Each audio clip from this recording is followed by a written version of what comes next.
What is up, everybody? It's your boy, Isaac of the Dead, about to make a Daredevil Born Again review. Now, full disclosure, I have only seen Daredevil Season 1, Daredevil Season 2. I just started Daredevil Season 3. I'm a little behind. I have not finished Daredevil Season 3, but I have seen The Defenders, and I have seen all the consecutive shows before that. So I'm mostly caught up on the Netflix Defenders series for the most part, right? So I'm going to start this review off with a non spoiler sort of review, and then I'll get into a few spoilers later in the video. So to start off, I didn't hate it. I thought it was actually pretty good for the most part. Now, I have some problems with it.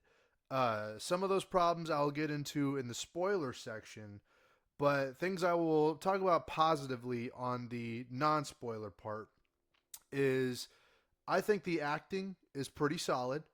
The dialogue, it surprised me that the dialogue is um, mostly pretty good. The dialogue impressed me in that how it sort of matches the vibe of the original series, the original Daredevil series. And it feels like the actors are able to slip into their old roles like they never left. Their ability to fill those roles uh, is great. It's it attempts to try and be like the Netflix Daredevil show, and it's up for interpretation whether or not they succeed at that because there are still problems. This is you have to understand this is Disney Marvel after all. And even though I like the first two episodes, this could easily fall off a cliff very, very fast. And there's quite a few red flags. Um, the positives, are mainly superficial, but it wasn't terrible, right? If you were expecting some woke disaster or just a narrative disaster, this wasn't quite that, right? There were still creative decisions that are unfavorable and not ones that I would have made or would have been. I wouldn't even considered some of the things that they've done, but there's at least an attempt here to say that this show, you can tell Disney Marvel is trying to turn things around. It's hard to say if they're going to do that with this show. Now, that's not me hating. I'm just being pragmatic. I'm being realistic here. Because, for example, the CGI.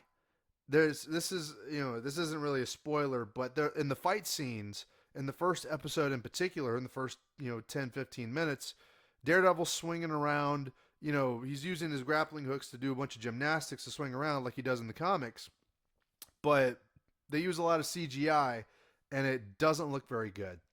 On top of that, the fight scenes are mostly CGI, and you know how I know is because the CGI looks terrible. And rather than just doing, well crafted choreography like the original Daredevil show, they rather use CGI to do these fights, and it just doesn't look good. Now, there is some missing context since I haven't finished Daredevil season 3, and I'll probably finish it before the weekend's over, to be honest. That way I can finally be caught up to finish this show. Uh, but I think the one fight scene is in episode 2, at the very end of episode 2. That fight scene was a little bit better. Wasn't CGI, wasn't, anything like that. It was choreographed. That I liked.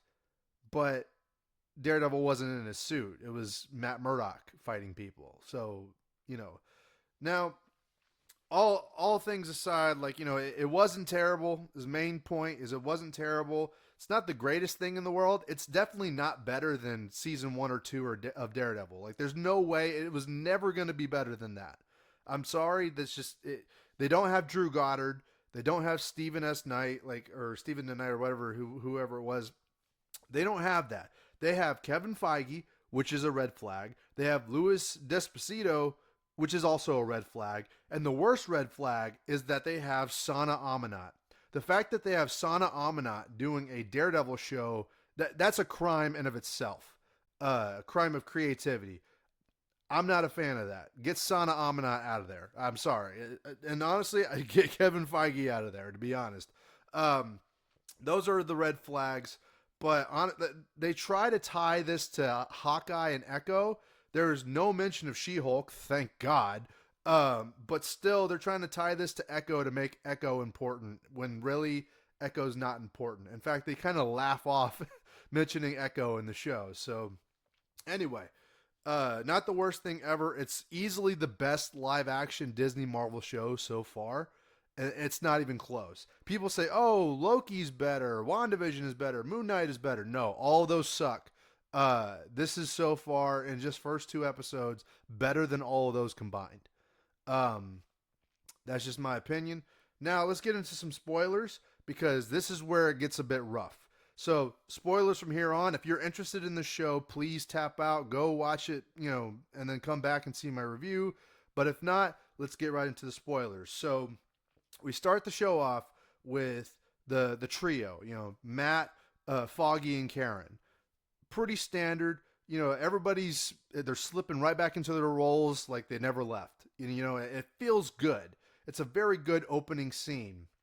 They go to Josie's and they're celebrating, bringing back their law firm until we have a moment where one of the clients of Foggy Nelson calls him because he's in trouble. And then we have a whole action sequence where Bullseye, now I don't know a lot of the context around the gentleman Poindexter. I'm only a few episodes into Daredevil season 3, but I just know that he's Bullseye. And this kind of came out of nowhere.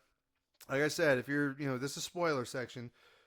Bullseye straight up shoots Foggy through the heart and kills him. Now, the original plan, as far as I heard from a rumor, was that Foggy and Karen were never supposed to be in the show in the first place. In fact, they were supposed to die off screen, both of them, which was a terrible decision to make. So instead, they listened to the fan backlash, brought back the old actors, Eldon Henson, I believe, and Deborah Ann Wool to play Karen Page and Foggy Nelson, and they just did what they were going to do anyway, which was kill Foggy and get rid of Karen. So Karen left the show. She's like, they're only in the first episode. They're not in the second episode. So they were never going to be in the show for very long, which makes it feel disingenuous and kind of dirty that they would do that to the fans. It feels like a middle finger, actually, that they would kill Foggy in the first episode and then send Karen off. And they kind of make Matt, simp a little bit too much for Karen, and it's kind of pathetic. And I felt dirty. I was not happy with the choice of killing Foggy. That's like killing Ron Weasley in the Goblet of Fire. Like in the 4th book in the Harry Potter series, you kill Ron Weasley. It doesn't feel right. Now, how they lead up after that, the follow-up is that they kind of adapt parts of the Born Again story. This is Daredevil Born Again. They're pretty much rehashing what they did in season 3. I'm only a few episodes into season 3, and I can already see the patterns being repeated. And so they had to replace Foggy with Cherry, who is more diverse. They had to replace Foggy and Karen both with Cherry and I can't remember what her name was, but she was a new law firm partner of Matt Murdock. And she sets up Matt with another lady who's a therapist, to be a love interest. So they're bringing in these diverse characters. This is Disney Marvel. I'm not giving them the benefit of the doubt here. This might be good. It might be, for the most part, pretty, it's not woke or anything, but we're talking about Disney Marvel here, and even the most subtle things can be perceived as woke. For example, killing Foggy, a white man, because he wasn't diverse is pretty fucked up. Now, I understand storytelling motives, trying to motivate, the idea of trying to build up the Born Again storytelling with Daredevil leaving the suit behind because he was broken after that moment. His best friend was killed. And so now this is a story about the journey between Matt Murdock and Wilson Fisk denying their nature and then eventually clashing at the end of the season, which is what I speculate is going to happen. This is sort of a retelling of season 3, almost in a way.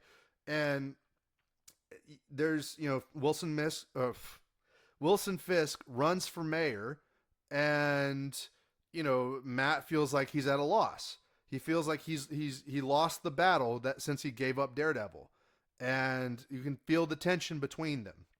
Now, I complimented the dialogue earlier, but it's still not as good as the Daredevil series. The fight scenes that use CGI are not good.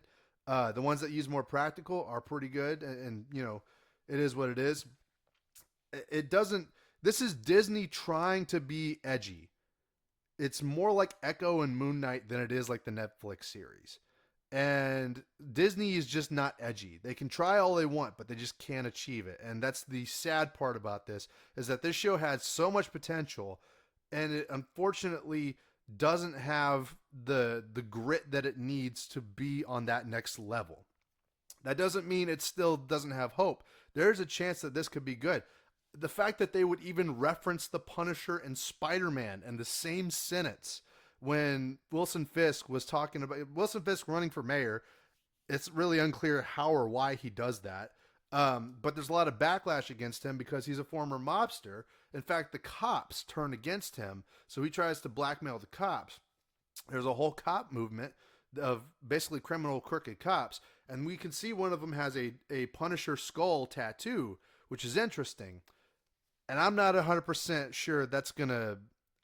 There's a reason I'm skeptical about that, is because Punisher is sort of a controversial character, and people try to associate him with a right-leaning value rather than seeing him for the character that he is. So Punisher is one of the most hated by the woke mob because he simply exists in spite of their values.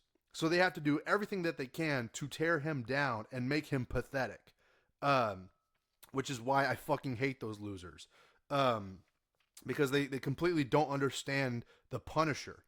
And so what I'm worried about is that these cops that are following the Punisher are going to be these Patriot Front, Fed, white supremacist wannabe cops that are the bad guys. And they're going to try and make it like January 6th. Or, there's a lot of parallels between Wilson Fisk and President Trump, for example, and how their campaigns were launched.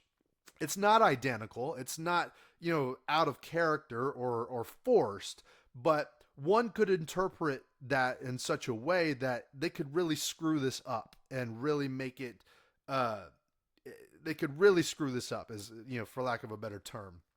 If they're not careful, they're treading a thin line. And James Gandolfini, is it James Gandolfini? I think it's James Gandolfini's son, is a over-the-top typical Gen Z campaign person, and it's kind of annoying. It's actually kind of disappointing that that's the role they have him in, as a protege of Wilson Fisk. Vanessa Fisk, Wilson's wife, runs the criminal enterprise now, making her act like a girl boss. It doesn't feel right. Like, there are subtle things like that don't feel right. The fact that Wilson Fisk and Vanessa are taking marriage counseling feels wrong, because they're supposed to be madly in love with each other, and this doesn't feel right. Not having Foggy and Karen doesn't feel right. Now, granted, I like the introduction of White Tiger. White Tiger was fucking great. That's what I want to see. Now bring in Moon Knight, a better Moon Knight, that is. Fuck it, bring in Tom Holland's Spider-Man. That's what I want to see. The fact that they even referenced Spider-Man at all made me have the good feelies in my tummy, That's what I like. So if we had Spider-Man, Daredevil, and Punisher all in the same show, fucking A, bro. But again, this is Disney Marvel. I'm not holding my breath for anything good. All I'm saying is this wasn't the worst thing in the world. It's actually decent enough that I would recommend it. Unfortunately, we're only two episodes in, and there's not enough details and not enough context that is provided for the show that I could fully recommend it. We should only judge it how it's seen as the the story progresses. If it falls off a cliff, then I can't recommend it. I would say you failed, Marvel. You failed at your last straw. But so far, I think it's off to a pretty decent start. We're just going to have to see how it goes from here. So That's all I really got to say. I'm sure I'll have more to say in the future with the added context of season 3 of Daredevil and the rest of the series as it progresses. They have a season 2 coming out, a Punisher special, a lot of fun stuff, but we can only hope that Marvel turns things around. I don't know. At this point, it feels like their ability to turn things around is pretty hindered by the fact that they just don't want to do it. They just don't want to put in the effort. They don't want to bring in the right people. Kevin Feige doesn't want to step down. They don't want to do the things that are necessary to turn this around. They are too Disney-fied at this point. So we'll just have to wait and see what happens. So thank you all for watching. This has been Isaac of the Dead. I would say don't smoke crack, but crack be smoking, am I right?